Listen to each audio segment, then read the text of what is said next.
And welcome to Rauta's Vinyl Monday.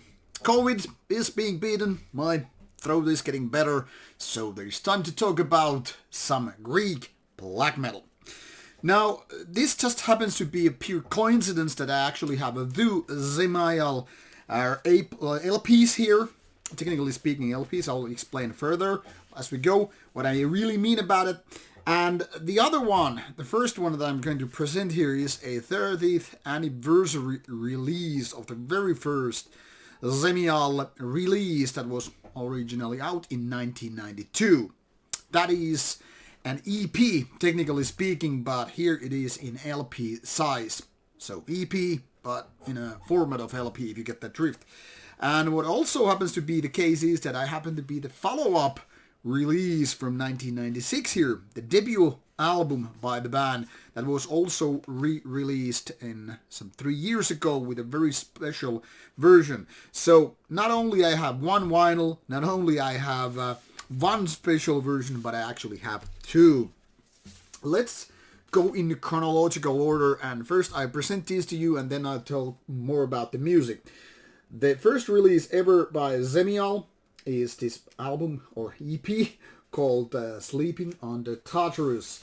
And it was kind of clear that when Zemial started doing music under the name of Zemial, but with Mr. Borskov here, I had the honor to do an interview with this great personality at Darkness Guides Us 2019. Well, there was this previous band that started the whole deal already in 1980s. So way before that, actually, a lot of Norwegian bands decided to do black metal. However, often Greek black metal is overlooked. Well, I guess because they didn't have arsons and stuff like that in the early 90s. And that's how people see Norwegian black metal as the kind of a starting point. But Zemial was already right there. Even though Zemial started in 1992, the previous band already did some music before that. And while the style was different, it paved the way that there was no need, I guess, for Zemial to do a demo, but right again to hop into the world of proper release. Oh, before I guess I move on, this special version is not the 7-inch one, what it originally was. It already has some fingerprints and stains, but here you can see this etching of Zemial logo on the B side. It's only the A side that actually has the music, which is more convenient for listeners, and of course this looks better than 7-inch if you ask me. So this is the 30th anniversary version of that original EP. So celebrating those great numbers. Obviously, both of these releases come with a vinyl sleeve, but I already uncovered it so that it's easier for you to see.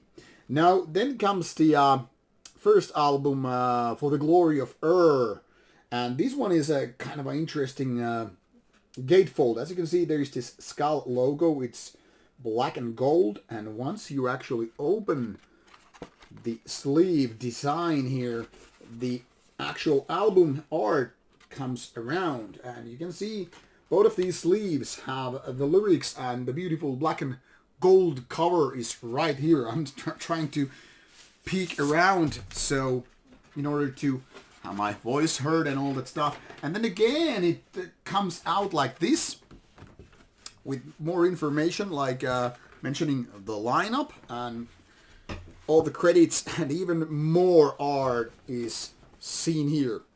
So as you can see, this is a pretty beautiful and majestic looking package. You can see this folded design here.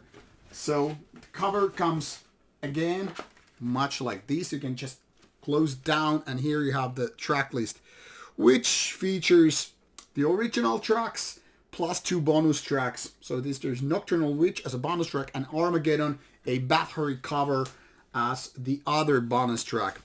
And this Essential Purification Records reissue from 2019 is also colored vinyl. Don't really know how to describe the color. This is kind of I don't know how accurately this goes on the video. It seems like it's a little bit different, maybe because of the daylight coming out, but This is kind of a smoky brown in a way. I mean, there are these smoke shapes on both sides of the LP. And this is a little bit like a brown tinted with gray, I think.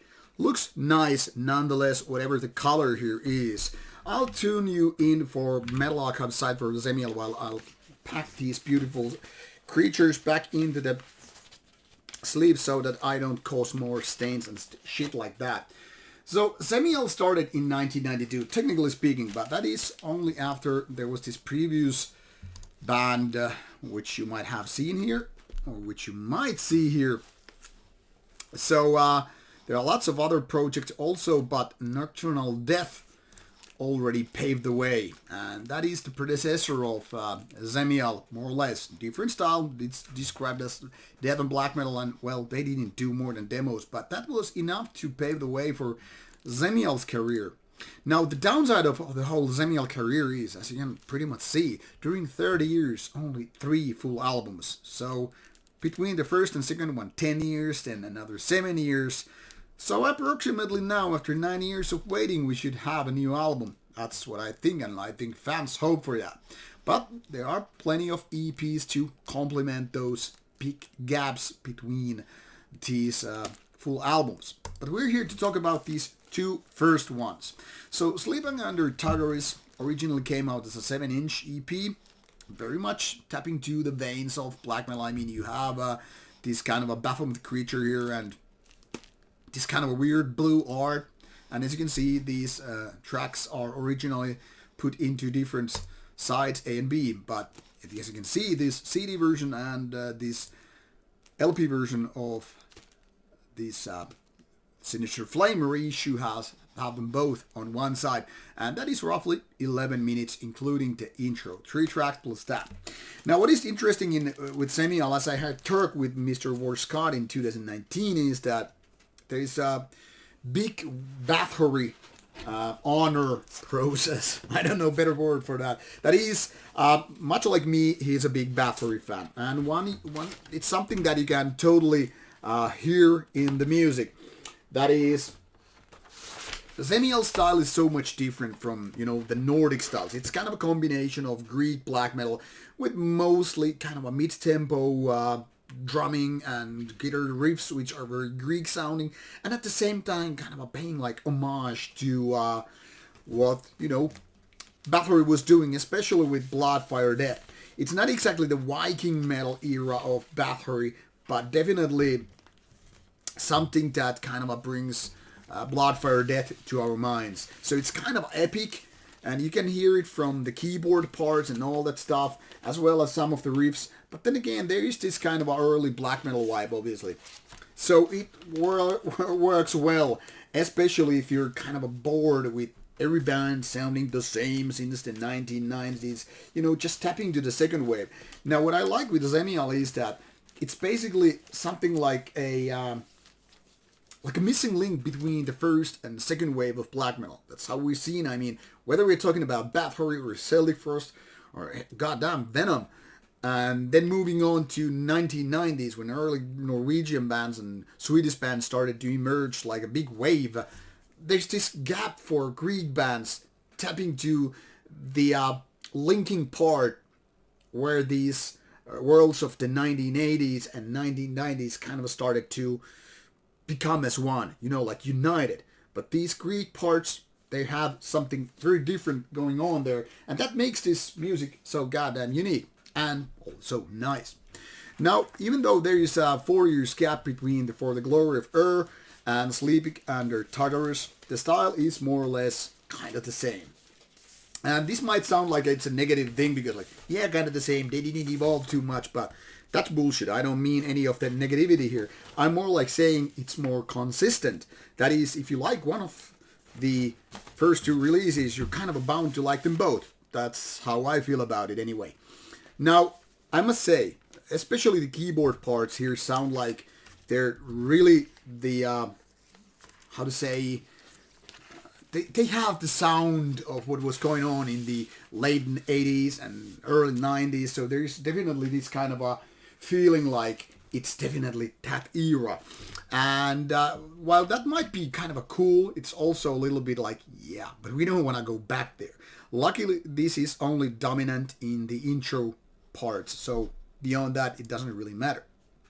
But the drums and the guitar work is timeless. And in my opinion, for the glory of Earth, I think Vorskot's rather progressive drumming is, on a different level. It's filled with interesting details. And also his screaming vocals, which are not typical black metal scream, but still very much black metal screaming, are right there. And I think that's a very interesting thing because both the drumming with their kind of a progressive sense and also the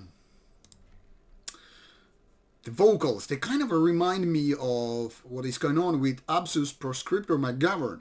And why I mention this is that when I had the interview with Vorskot and Mr. Proscriptor, that is 2019, those guys were talking about having a long-time friends and wanting to do collaboration, which nowadays take place. That is, with Mr. Govern Proscriptor's Absu, Vorskot is taking place. These guys have known each other for like decades. And now suddenly, finally, they are having their own band. But what is interesting that even in 1996, Zemial release, you get to see this or hear like these similarities between these guys. Both are great drummers, both are great vocalists. So there's this interesting overlapping, yet still these both bands sounding quite different. So it's an interesting thing, really. So to decide which one is better, for the glory of Earth or Sleeping Under Targarys, it gets quite hard for me to, pick my favorite kid out of these two. First of all, Sleeping Under Tartarus was something new, which is not so much the case with For the Glory of Earth. In a way, that is kind of a, part two, a sequel of the first one. But it's not improving that much, so in my books, for whatever it matters, I think they're both very much the same quality. Good, but not superior or great. I think that's something that was achieved later on, which I guess it's also implied here on Metal Archives. I mean, if you really take a look at this review scores, not that maybe doesn't matter to you, but it's just a curious thing. I mean, you get the feeling that it's been improving all the time, especially when we're talking about full albums. Whatever it is, in my opinion, Zemial is a unique case and totally deserving these reissues. So if you have missed the band back in the days, well, now it's good time to make some amends and get these beauties into your collection in one format or another. Or maybe you don't like physical product, go for the digital ones, you get to listen. Links are provided in the description box, so click and give some love to them. But like I said, if you like them, these two beautiful pieces are right there available. Not so sure about this 2019 LP reissue, by the way. Might have been sold out, might be reprinted once again.